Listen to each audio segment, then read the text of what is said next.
There are rare moments in history when a country begins to change its destiny without fully noticing it. For the United States, that turning point arrived long before anyone spoke of global leadership. In the early 20th century, America was still searching for its identity, a nation rich in land, resources, and ambition, yet uncertain about its role in the world. And yet, beneath the surface, a remarkable transformation had already begun. Cities like New York, Chicago, Pittsburgh, and Detroit were roaring with energy. Immigrants arrived by the millions, carrying languages, traditions, and skills that blended into one of the most dynamic workforces the world had ever seen. People came because America offered something radical, the feeling that the future was open, unshaped, and reachable for those willing to work. Industry became the country's heartbeat. Factories produced goods on a scale unimaginable to older economies. Railroads stitched the vast continent together, while ports connected the country to global markets. Electricity lit up cities that never slept. Mass production took hold, filling homes with goods that had once been considered luxuries. Automobiles rolled off assembly lines, radios brought distant voices into living rooms, and a sense of unstoppable momentum seemed to pulse through every sector of society. But this rise was not dramatic or sudden. It unfolded quietly through thousands of inventions, deals, investments, and decisions, each one small on its own, yet together forming a foundation that would one day reshape the world. Banks expanded, factories grew taller, engineers pushed boundaries, universities exploded with scientific research. Without even noticing, America had begun building the internal structure of a future giant. Most citizens at the time didn't think of their nation as ascending. They lived normal lives, working long days, raising children, building communities. But the numbers told a different story. Production soared, innovation surged, financial flows expanded. The country's economic engine was running faster and stronger than anything the modern world had ever seen. And while older empires relied on tradition and hierarchy, the U.S. relied on creativity, opportunity, and scale. The combination was explosive. America didn't just grow, it multiplied, it adapted, it organized, it modernized. It became the workshop, laboratory, and marketplace of a new century.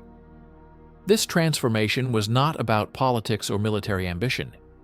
It was about momentum, pure economic, technological, and social momentum.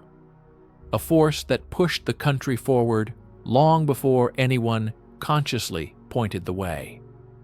What emerged was a system capable of absorbing shocks, expanding industries, and reinventing itself faster than its competitors. Across factories, farms, laboratories, and towns, a new kind of nation was forming. Confident, innovative, young, and restless. A country with the resources of a continent and the imagination of millions who believed that tomorrow could be better than today. America did not set out to become a global leader. It grew into one, quietly, steadily, inevitably.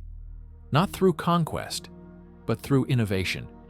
Not through declarations, but through the work of ordinary people building an extraordinary future. What truly propelled the United States toward global leadership was not a single invention, a single war, or a single moment. It was the gradual construction of an economic architecture so vast and interconnected that it became the backbone of the modern world. At the heart of this system was something deceptively simple: trust. Trust in the currency, trust in the banks, trust in the ability of American industry to continue growing.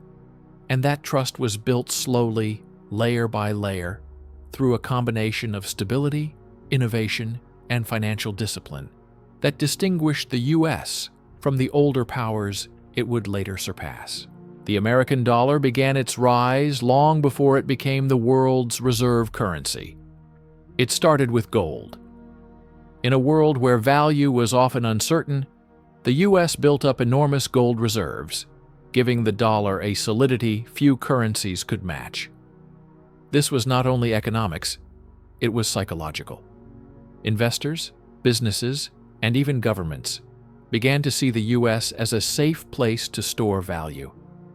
And once that trust took hold, it multiplied. The dollar flowed across borders, financing trade, stabilizing markets, becoming a silent ambassador of American influence long before the country had formal global commitments. Meanwhile, American industry moved at a pace that stunned foreign observers. Steel mills produced mountains of metal. Shipyards launched vessels with astonishing speed.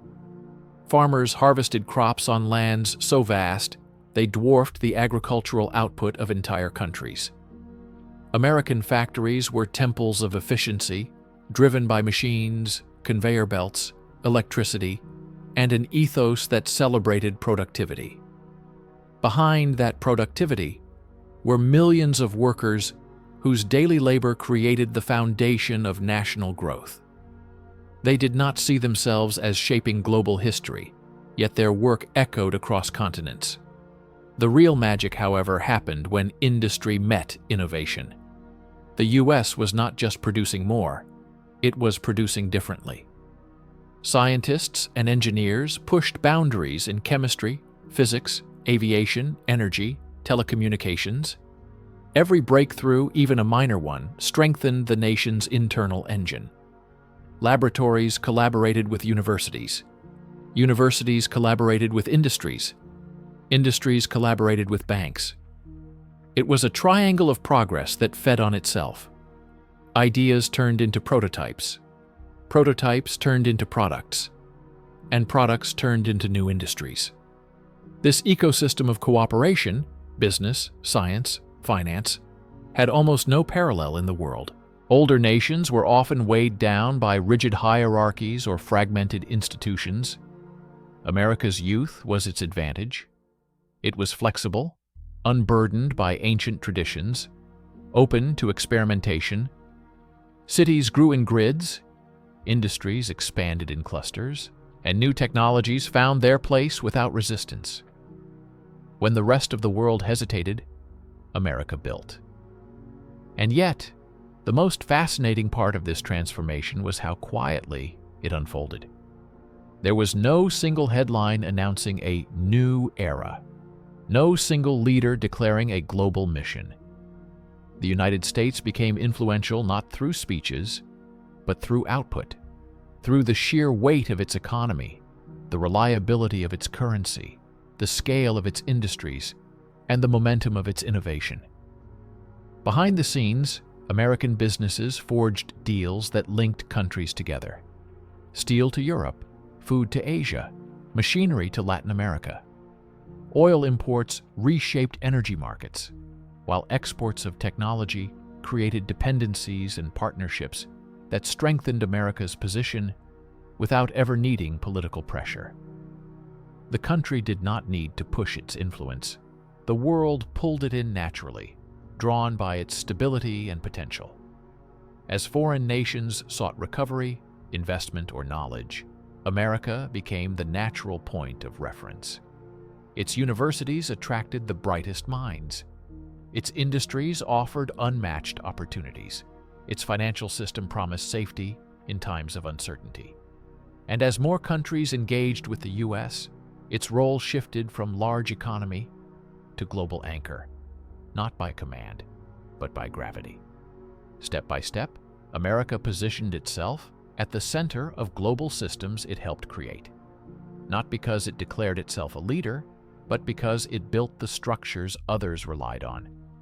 The economic and technological foundations laid during this period would become the invisible framework of the modern world, a framework still felt today. The moment when America's transformation became undeniable did not arrive with fanfare or celebration. It arrived through necessity. The world entered a period of crisis, economic, social, technological, and while many nations struggled to adapt, the United States possessed something rare: resilience built from diversity, scale, and innovation. Hardship did not weaken the country. Instead, it accelerated its evolution.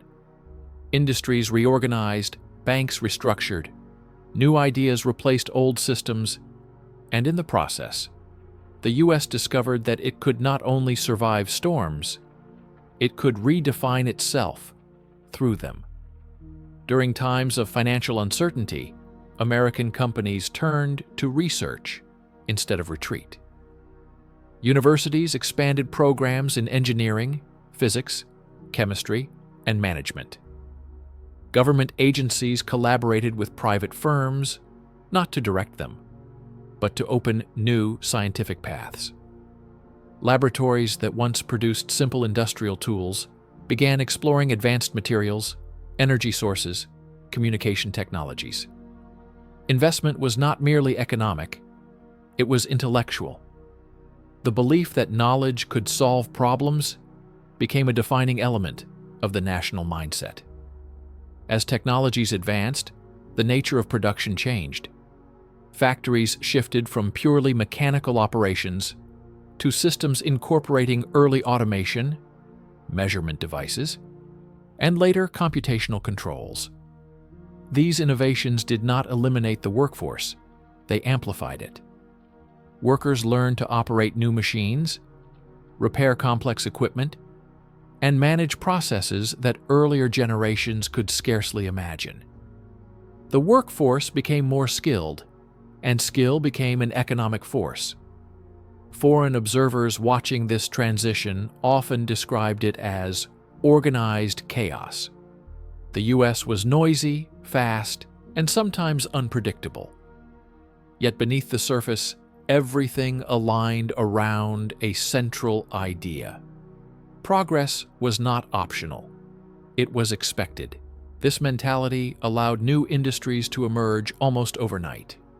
Aviation, automobiles, chemicals, electronics, telecommunications, each sector grew into a pillar of national strength. And once these pillars were established, they supported not only domestic growth but international influence. Global trade changed as well. American products began to appear everywhere, from small shops in Europe to industrial centers in Asia. Manufactured goods, agricultural surplus, consumer technologies, each export carried with it a piece of the American system.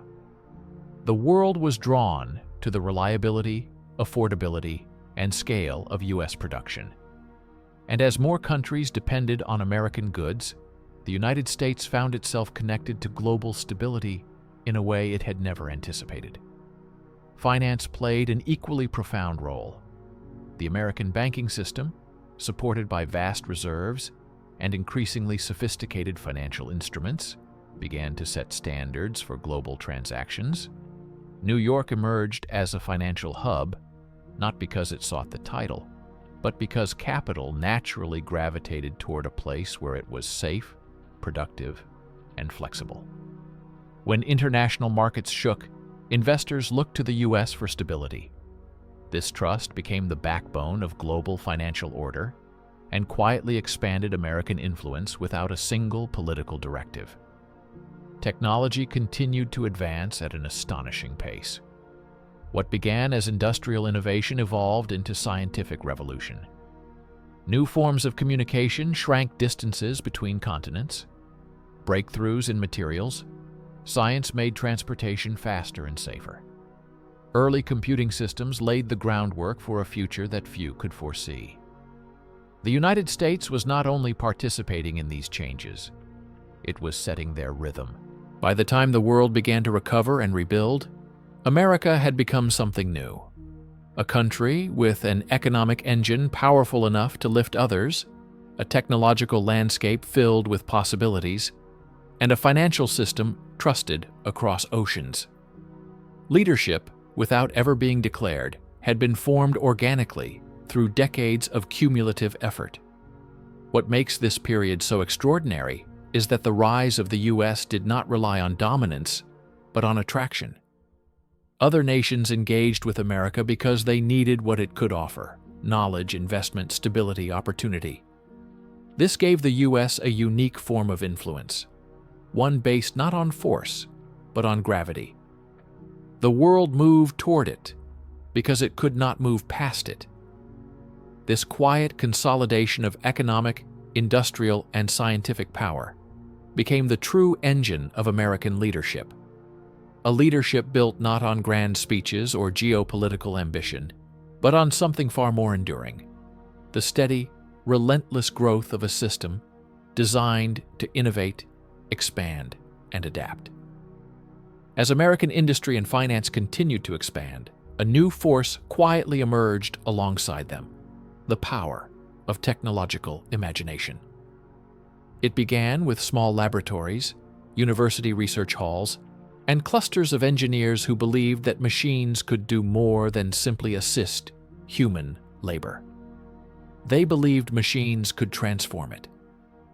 And this belief, almost philosophical in nature, gradually reshaped the way the country approached both science and production. Innovation was not concentrated in a single place.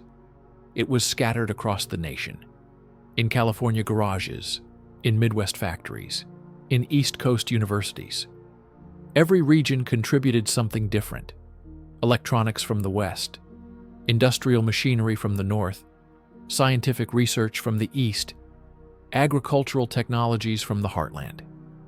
Instead of a centralized model, the U.S. developed an ecosystem that rewarded creativity wherever it appeared.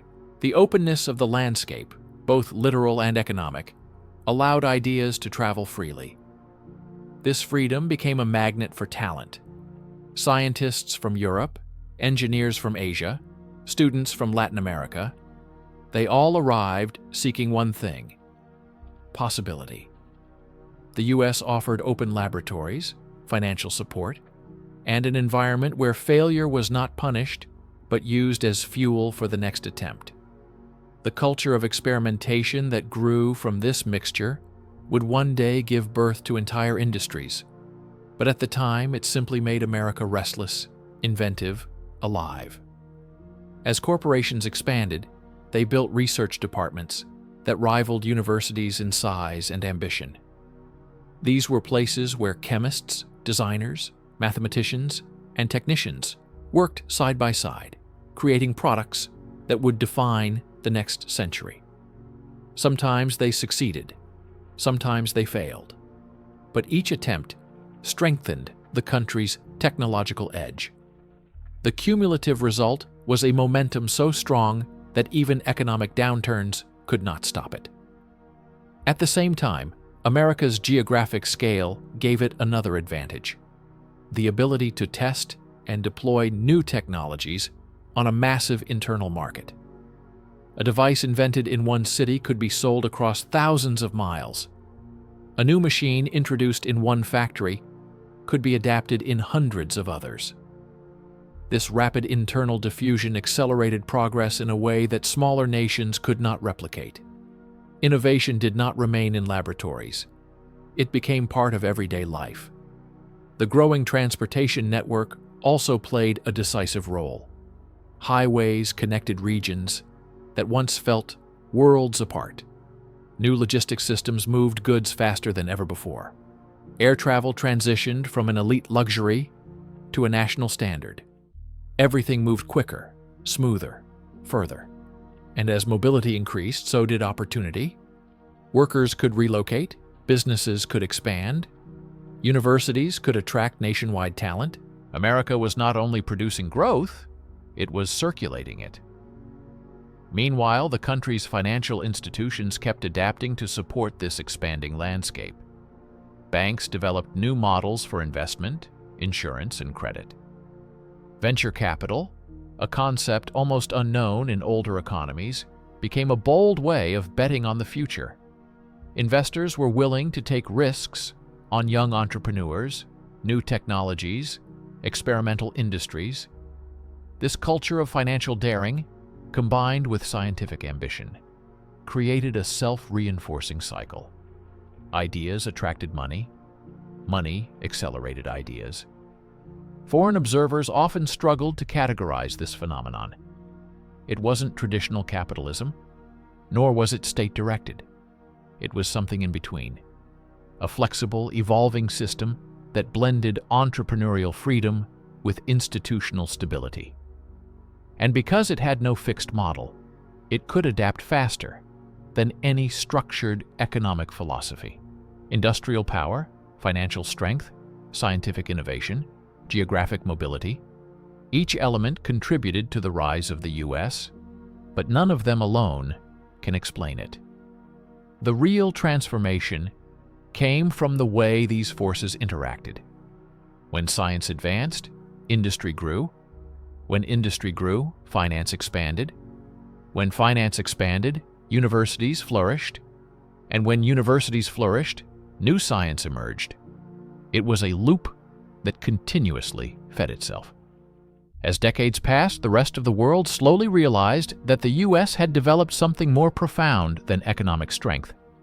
It had created a system, a living, evolving mechanism capable of absorbing global shocks, supporting large-scale innovation, and transforming challenges into opportunities. By the time the modern era dawned, the transformation was complete.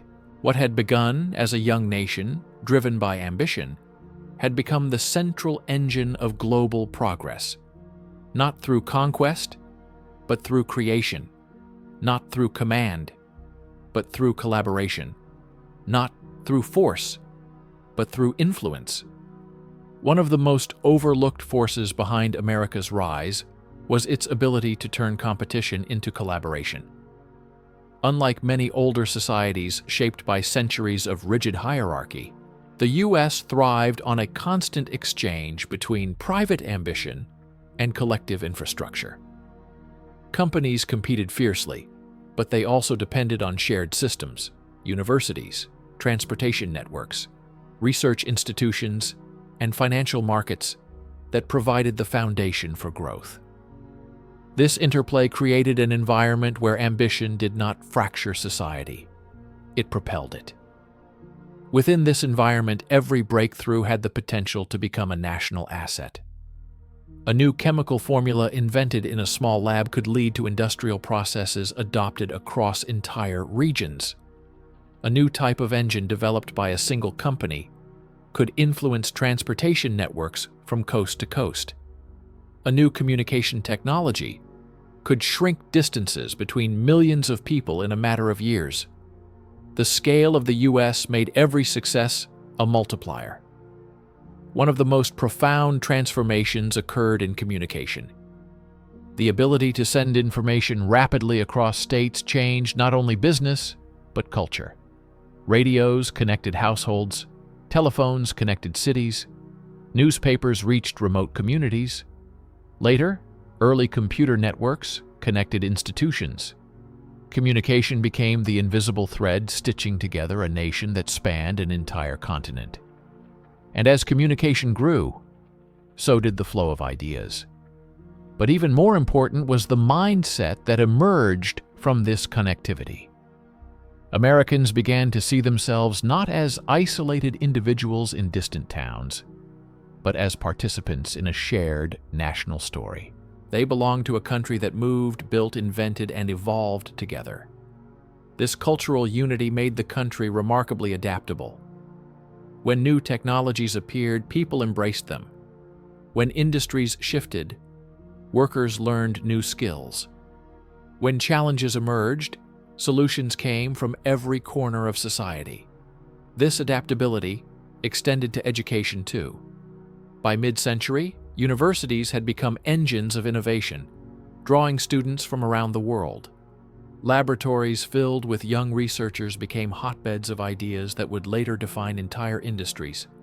Scientific journals grew thicker, conferences multiplied, and competition among institutions fed a culture of relentless progress. The country was not waiting for breakthroughs. It was building them. America's scientific landscape expanded into fields that older economies struggled to keep up with. Aerospace engineering, materials science, electronics, pharmaceuticals. Each sector grew at a pace that surprised even those inside it. Private companies poured money into research, not because it was guaranteed to succeed, but because the environment rewarded vision over caution. Failure wasn't a stigma, it was a step on the ladder, and that simple philosophical difference attracted the boldest minds. Meanwhile, the consumer market became a laboratory of its own. With millions of citizens eager to try new products, companies gained real-time feedback at a scale no other country could match. A simple household invention could transform daily life across the nation within a few years. The market wasn't just a place for buying, it was a mechanism for refining innovation. Every purchase, every review, every trend shaped the direction of industry. As the US moved through the second half of the century, this fusion of science, industry, finance, and culture produced a powerful momentum. Technologies that once lived only in labs entered homes. Industrial breakthroughs reshaped cities. Medical advancements increased life expectancy. The economy surged forward, driven not by tradition but by curiosity. And that curiosity became one of America's defining strengths. The more the country grew, the more the world took notice. Foreign governments sent delegations to study American factories, universities, laboratories, and financial systems. Businesses from Europe and Asia began forming partnerships with US firms, seeking access to new technologies and markets. Students crossed oceans to study in American institutions, then carried knowledge back home. Knowledge that spread the country's influence even further. America had become a global reference point, not because it demanded the role, but because it embodied the future. By the time this transformation fully matured, the United States had built something unprecedented. A society capable of constant reinvention, powered by diversity, driven by innovation, unified by communication, and stabilized by economic scale. It became a model watched by the world, not perfect, not without challenges, but undeniably influential. What made this rise so extraordinary was the quietness of its ascent. There were no dramatic declarations, no single moment of triumph. The U.S. grew into its role through countless individual efforts: engineers, laborers, teachers, scientists, immigrants, students, entrepreneurs, each one contributing a small piece to a system that would one day redefine global progress. As America's internal momentum accelerated, something even more significant began to take shape. A new relationship between technology and daily life. Innovation no longer lived only in laboratories or corporate buildings. It entered homes, workplaces, schools, hospitals, farms. Every corner of society began to feel the influence of machines, networks, and scientific progress. And because the U.S. operated on such a vast scale, each new invention created ripples that moved across the entire nation like waves. Households that once operated with simple tools were transformed by electric appliances. Refrigerators reduced food waste, allowing families to live healthier lives. Washing machines freed up hours of labor each week. Radios connected people to events unfolding hundreds of miles away. Televisions brought the world into living rooms, shaping culture and creating shared national experiences. This feeling, millions of people seeing, hearing, and learning the same things at the same time, became a powerful social glue. In offices, typewriters gave way to early computing systems. Machines that occupied entire rooms began processing information at speeds unimaginable in previous generations. Although primitive by today's standards, these early computers represented a profound shift.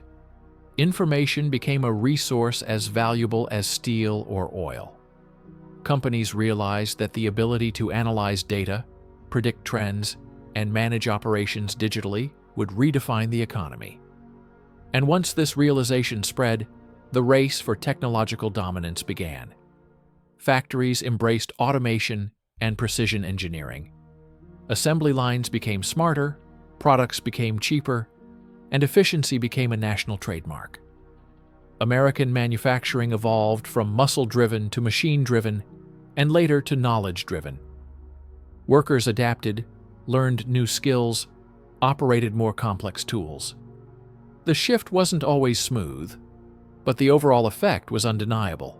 Productivity soared, and industries that had once seemed unstoppable elsewhere now found themselves trying to keep pace with the dynamic rhythm of American production. Agriculture, long the backbone of the early economy, also underwent a quiet revolution.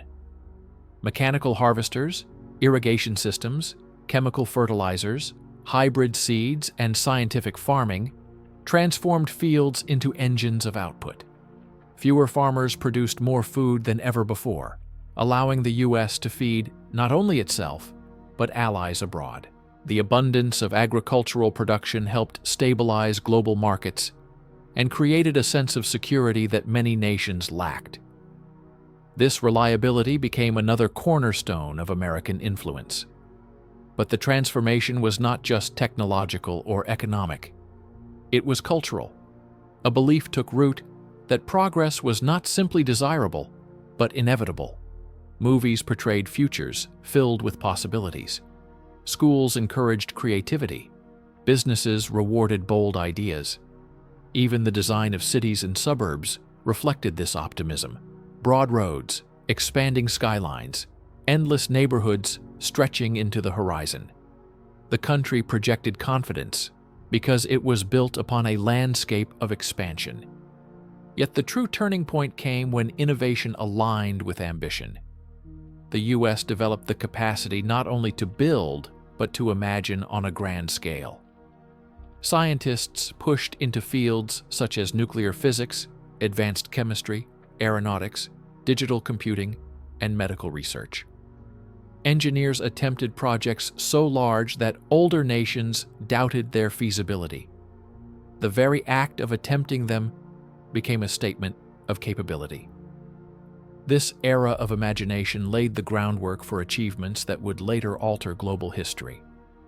Satellites, microchips, advanced materials, high-speed communication systems. Each emerged from an environment that valued risk and rewarded discovery. America wasn't just keeping up with change, it was generating it. And as these technologies spread worldwide, the country's influence expanded effortlessly, carried by the adoption of its inventions. The rest of the world took notice. Investors, researchers, and students poured into the U.S. The nation became a crossroads of intellect, where accents blended in university halls and laboratories. People arrived with dreams, and the system allowed those dreams to become enterprises. Every success story became part of the national mythos. The idea that the future could be shaped by anyone willing to work for it. As decades passed, one fact became undeniable. The U.S. had created a civilization that thrived on innovation, scale, flexibility, and optimism. This combination made it uniquely resilient. It could absorb economic shocks, adapt to new technologies, integrate talent from around the world, and redirect its efforts when circumstances changed. It wasn't a perfect system, but it was a powerful one capable of influencing global progress without ever needing to assert itself openly. By the time the world entered the modern era, America's transformation was complete. A country that once looked inward had become a gravitational center. Economies, technologies, cultures, and markets aligned themselves around it. Not because they were forced to, but because the U.S. occupied a position built through decades of creation, expansion, and reinvention. As America's technological culture matured, something even more subtle, yet profoundly influential, began to shape its path. The expectation that every generation should go further than the one before. It was not written into laws or carved into institutions. It lived in conversations at dinner tables, in classrooms, in workplaces, in the quiet confidence parents passed on to their children. This cultural momentum became one of the most powerful driving forces behind America's rise, because it transformed ambition into a national characteristic. Children grew up hearing about invention, progress, exploration. They were surrounded by images of machines, skyscrapers, new industries, and endless horizons. Schools encouraged curiosity, libraries filled with scientific magazines and manuals. Even cartoons portrayed technology as something playful, fascinating, full of possibilities. It was a climate in which dreaming big didn't feel unrealistic. It felt expected. This mindset had a tremendous effect on the economy. New companies were born at an accelerating pace, often created by people with no family wealth, no aristocratic connections, no formal traditions behind them. What they did have was access to knowledge, tools, and a national atmosphere that rewarded initiative. A small workshop could become an industrial enterprise. A modest laboratory could grow into a scientific powerhouse. The distance between an idea and its realization was shorter than anywhere else in the world. Meanwhile, America's physical landscape supported this constant expansion. Vast open land allowed cities to grow without restraint. New neighborhoods appeared wherever demand existed. The availability of space meant that industries could experiment with larger plants, universities could build sprawling campuses, and transportation networks could expand without facing the limits that defined older countries.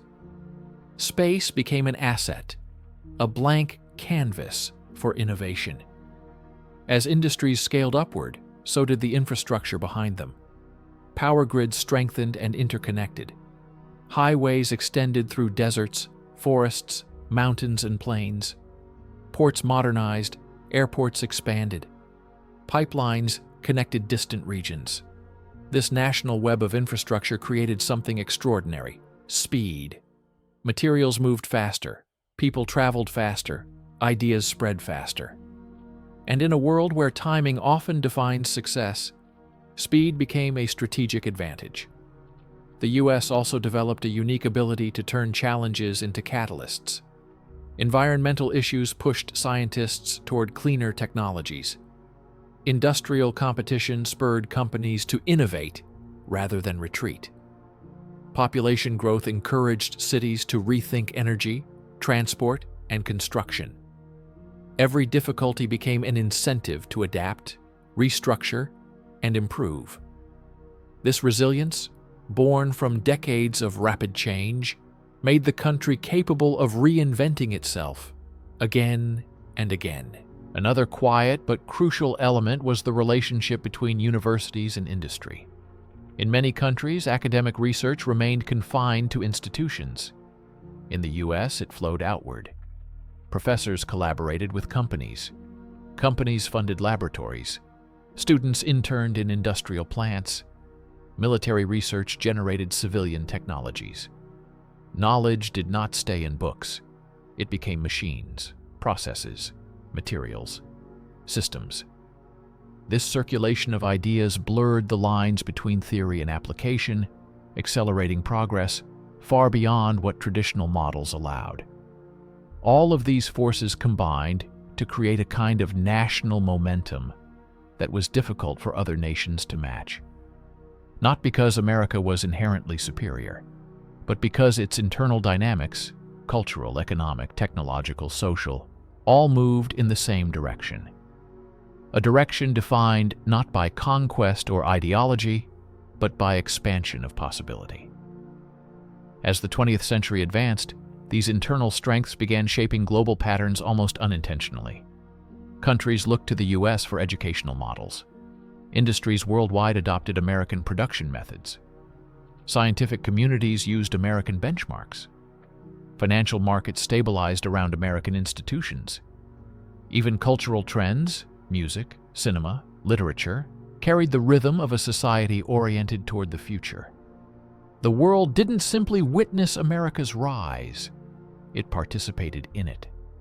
Every foreign student who studied in an American classroom, every multinational company that opened an office in an American city, every invention exported abroad, added another thread to a vast global network centered, willingly or not, around the United States. By this point, the transformation was irreversible. America had become more than a country. It had become a reference point, a place where industries sought innovation, where researchers sought opportunity, where economies sought stability. A nation defined not by borders, but by influence that spread through technology, knowledge, and culture. What the U.S. built in these decades was not an empire of territory, but an empire of systems, economic systems, scientific systems, communication systems, educational systems, all interconnected, all reinforcing each other, all extending far beyond its shores. And it all began with something remarkably simple: the belief that the future could be shaped, and that every generation had the responsibility and the freedom to shape it. As America moved deeper into the modern era, the forces that had shaped its rise began to intertwine in ways that created something entirely new. A national ecosystem that not only produced innovation, but amplified it. Every invention sparked another. Every breakthrough opened doors to 10 more.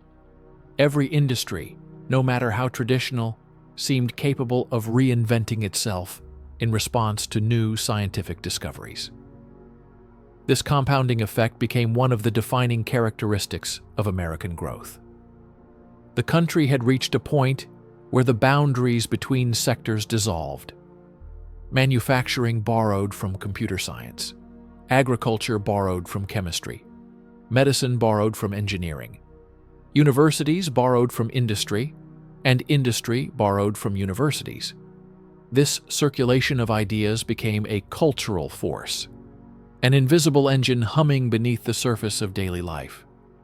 Perhaps the most remarkable aspect of this period was how seamlessly technology integrated with human effort. Machines did not replace people. They expanded their capabilities. Engineers designed tools, workers learned to operate them, and industries reorganized entire workflows around new possibilities. The relationship between human skill and mechanical innovation became symbiotic. Each depended on the other, and together they created levels of productivity the world had never seen. The social fabric evolved as well. Mobility, both physical and social, became part of the American identity. Workers could move from small towns to booming cities, from factories to laboratories, from farms to universities. Education served as the bridge between generations. A child of immigrants could become a scientist, a mechanic could become an engineer, a student from a rural school could enter a major research institution. The idea that talent could rise from anywhere wasn't just a belief. It was a structural reality built into the nation. This openness attracted not only individuals, but entire industries. Companies relocated to American cities to be closer to the research centers that produced new breakthroughs. Foreign firms established U.S. branches to participate in the technological momentum. International investors poured capital into American markets, trusting the system's stability and potential. This inflow of knowledge and resources made the country even more dynamic. And then came the age of digital information, a revolution that would accelerate everything that had come before it. Early computers, once confined to universities and large corporations, grew smaller, faster, and more accessible. Data moved through wires, across servers, into networks.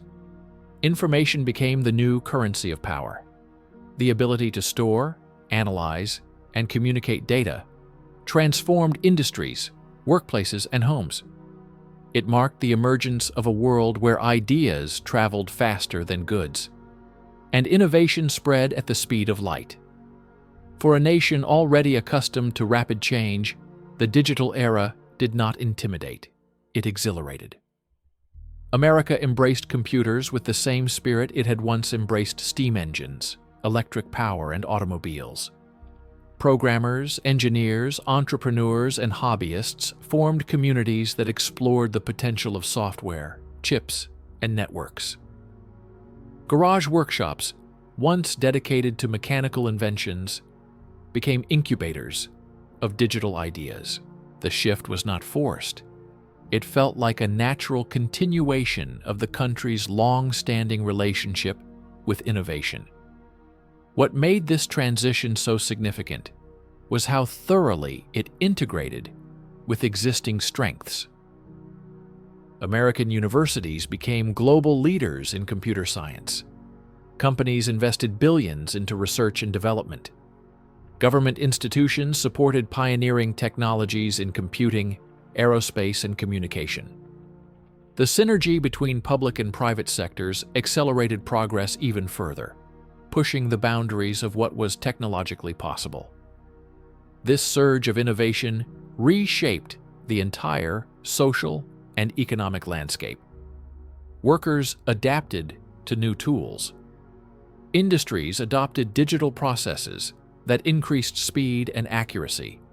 Services moved online. Communication became instant. Knowledge became widely accessible. While other nations debated how to approach these changes, the U.S. had already incorporated them into the fabric of society. The rise of digital technology also reinforced America's global influence in ways that earlier generations could not have imagined. Software systems designed in a Californian laboratory were soon running companies in Europe, Asia, and beyond. Microchips produced in American factories powered devices used in homes across the planet. The standards of computing, communication, and networking became global standards, not through force, but through widespread adoption driven by utility and innovation. By this point, the country had built a kind of gravity. Economies aligned with its systems. Universities collaborated with its institutions. Businesses depended on its technologies. Cultural trends echoed its creativity. America was no longer simply participating in global progress. It had become one of the engines driving it. This influence did not arise from military strength or political strategy, but from an ecosystem where ideas, people, and industries could thrive together. A system open enough to attract talent, stable enough to inspire investment, and dynamic enough to transform challenges into new opportunities. Through these decades, the United States demonstrated something profound: that leadership can emerge not from conquest, but from creation. Not from dominance, but from innovation. Not from isolation, but from connection. As the digital era matured, the United States found itself standing at the center of a world rapidly reorganizing around information. What had begun as an internal transformation now extended far beyond American borders. The ability to create, distribute, and interpret data became the new measure of progress. And the U.S., with its well-established ecosystem of universities, companies, and research centers, was prepared in a way few others were. The shift was not sudden. It was the natural evolution of a century spent building the foundations of a knowledge-driven society. One of the most important changes was the rise of a new kind of economy, one that valued ideas as much as physical goods. Software, algorithms, networks, digital tools, these became the engines of productivity. For the first time in history, a single innovation could influence millions of people in days rather than years. The concept of growth began to detach from physical limits. A factory needed land, materials, and workers, but a digital platform needed only knowledge and imagination. This shift fundamentally altered the relationship between scale and value, and the United States adapted faster than anyone expected. Silicon Valley emerged as the symbol of this new era, but it was not the only center of innovation. Boston blossomed with research in biotech and computing. Austin grew into a hub of electronics and creative industries. Seattle expanded through bold technological enterprises. New York transformed into a hybrid capital of finance and digital communication. The country's vast geography once again became an asset. Multiple innovation regions thrived simultaneously, each with its own culture and strengths, yet interconnected through networks and markets. At the heart of this transformation was something distinctly American: the willingness to experiment without fear of failure. Entrepreneurs invested their savings into ideas that had no guarantee of success. Researchers tested theories that seemed impossible. Students built prototypes in dorm rooms. Companies risked billions developing technologies that had no immediate application. Failure was seen not as a setback, but as a stepping stone. This mindset, resilient, optimistic, fearless, created an endless cycle of invention. The digital age also deepened America's cultural influence. Music, films, television, and later online content spread globally at unprecedented speed.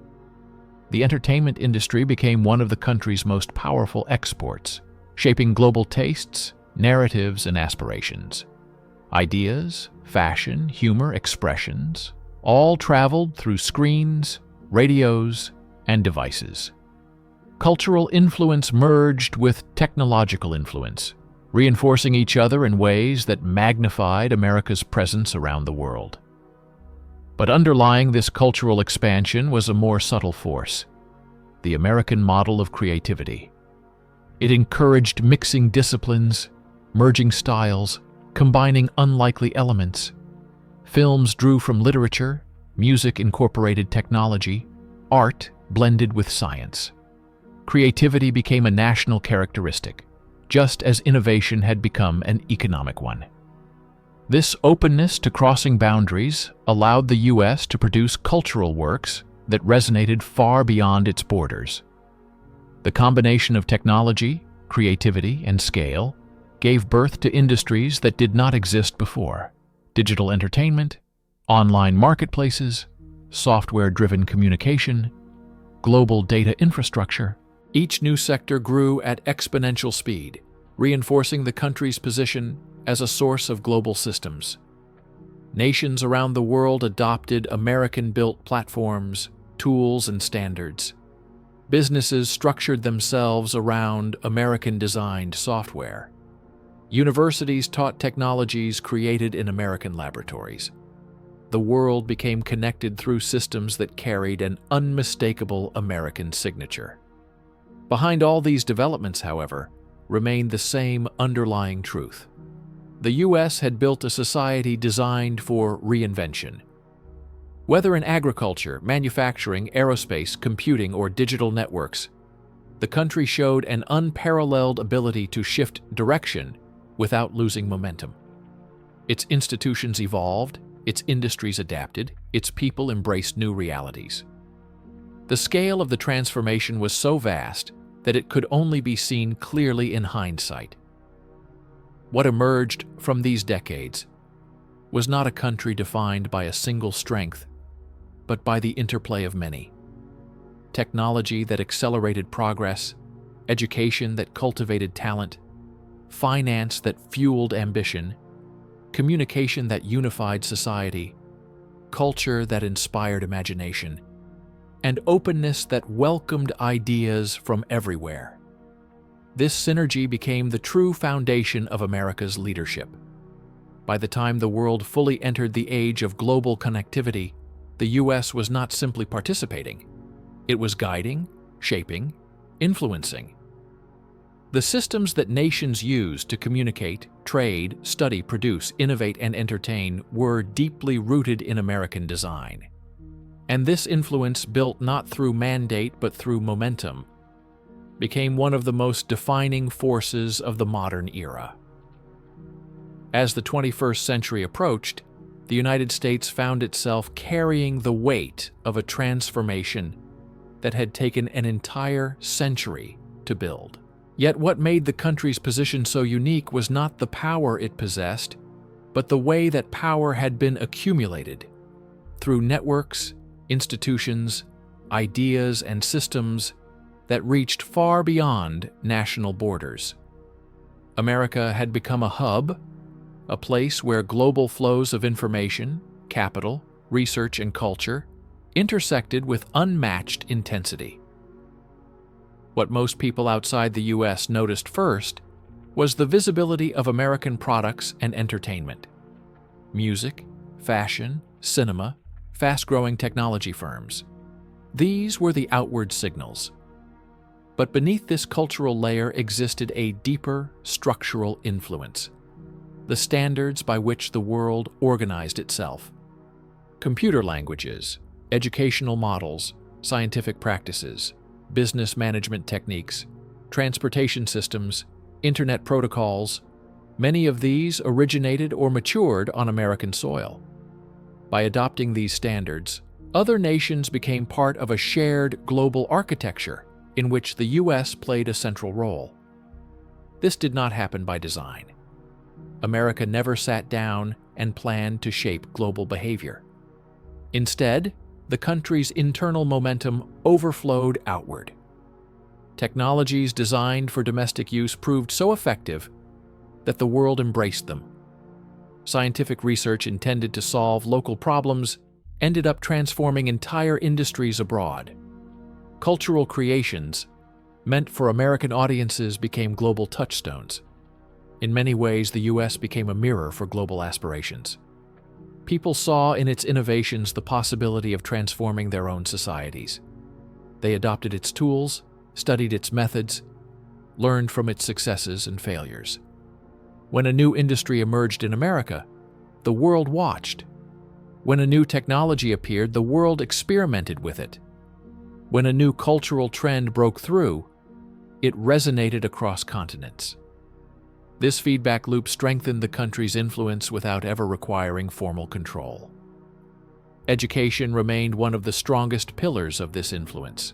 Universities in the U.S. attracted students from every corner of the planet, young minds eager to learn from the cutting edge of science and technology. Many returned home after their studies, carrying knowledge that spread American methodologies into laboratories and companies worldwide. Others stayed, contributing to the country's own innovation cycle. In both cases, the exchange strengthened the web of global cooperation centered around American institutions. Another force contributing to the country's rise was the fluidity between sectors. Scientists became entrepreneurs, engineers became executives, students became inventors. This interchange of roles created a unique environment in which breakthroughs could be rapidly commercialized. Ideas moved from lecture halls to factory floors in a matter of months. Funding found its way to promising ventures with astonishing speed. The distance between a theory and its real-world application had never been shorter. The American market itself acted as a testing ground for the world. If a technology worked in the U.S., it often worked everywhere. If a company succeeded in the U.S., it could expand globally. The country's immense consumer base validated ideas on a scale unmatched by any other nation. This validation became a passport to international adoption, further amplifying the cultural and economic presence of American systems.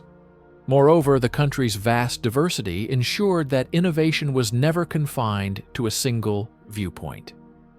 Cultures blended, ideas mixed, and unexpected combinations produced breakthroughs that a more homogeneous society might overlook. Diversity became not only a demographic characteristic, but a creative engine. The contributions of immigrants, who brought fresh experiences and different ways of thinking, strengthened the national fabric and broadened its imaginative horizons.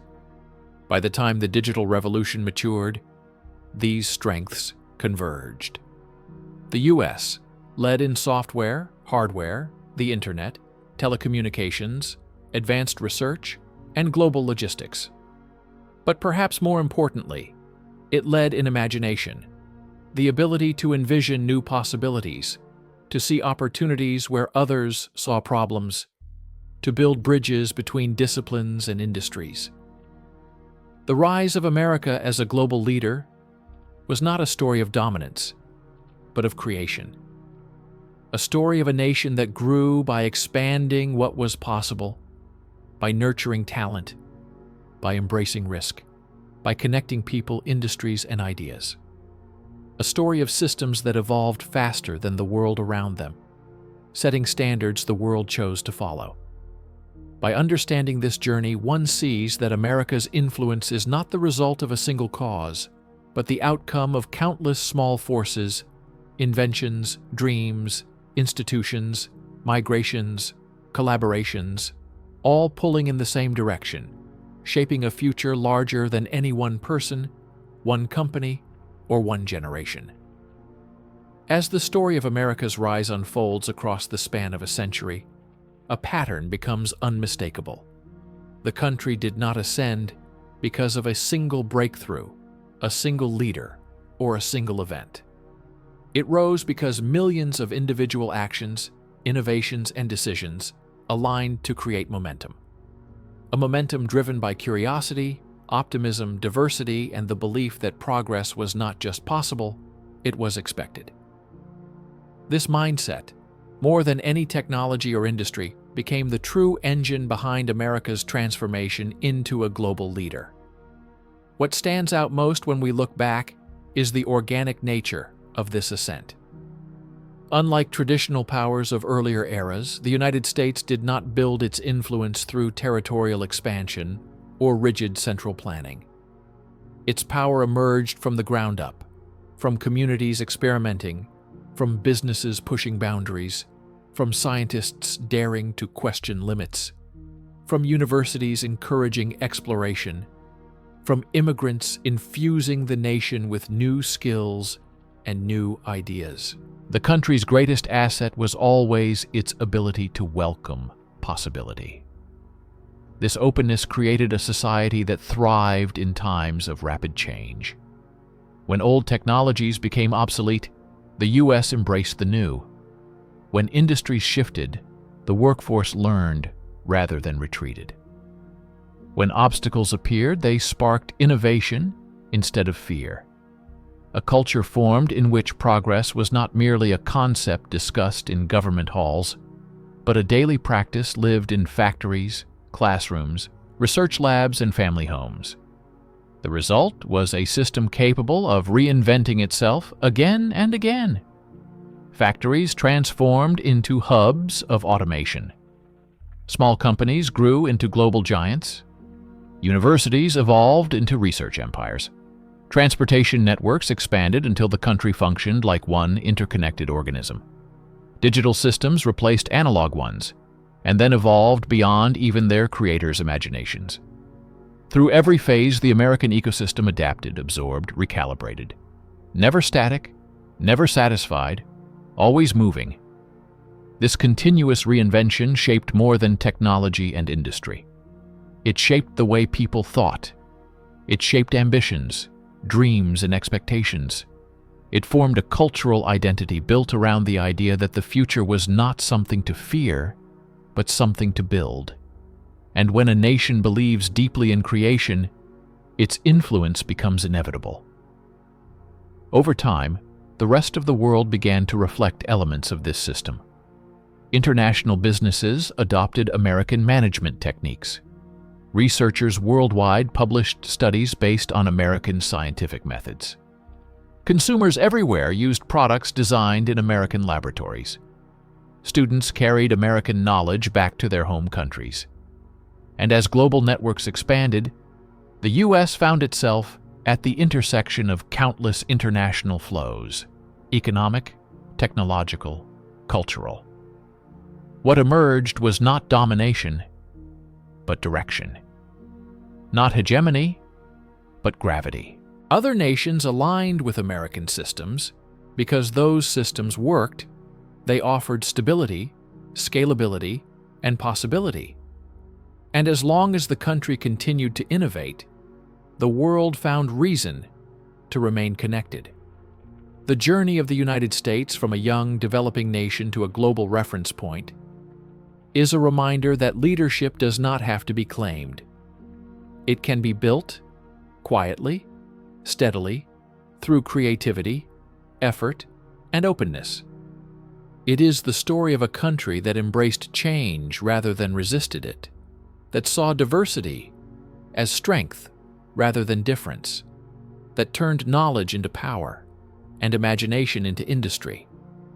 Today, the influence of that rise remains visible everywhere, in the devices people use, the technologies they rely on, the scientific practices they trust, the cultural symbols they recognize, the global networks they navigate.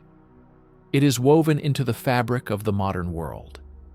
And while the future will bring new challenges and new competitors, the legacy of America's rise lies not in its dominance, but in the system it built. A system that continues to inspire innovation, empower talent, and expand the boundaries of what humanity believes possible. Because in the end, the transformation of the United States is not just the story of a nation.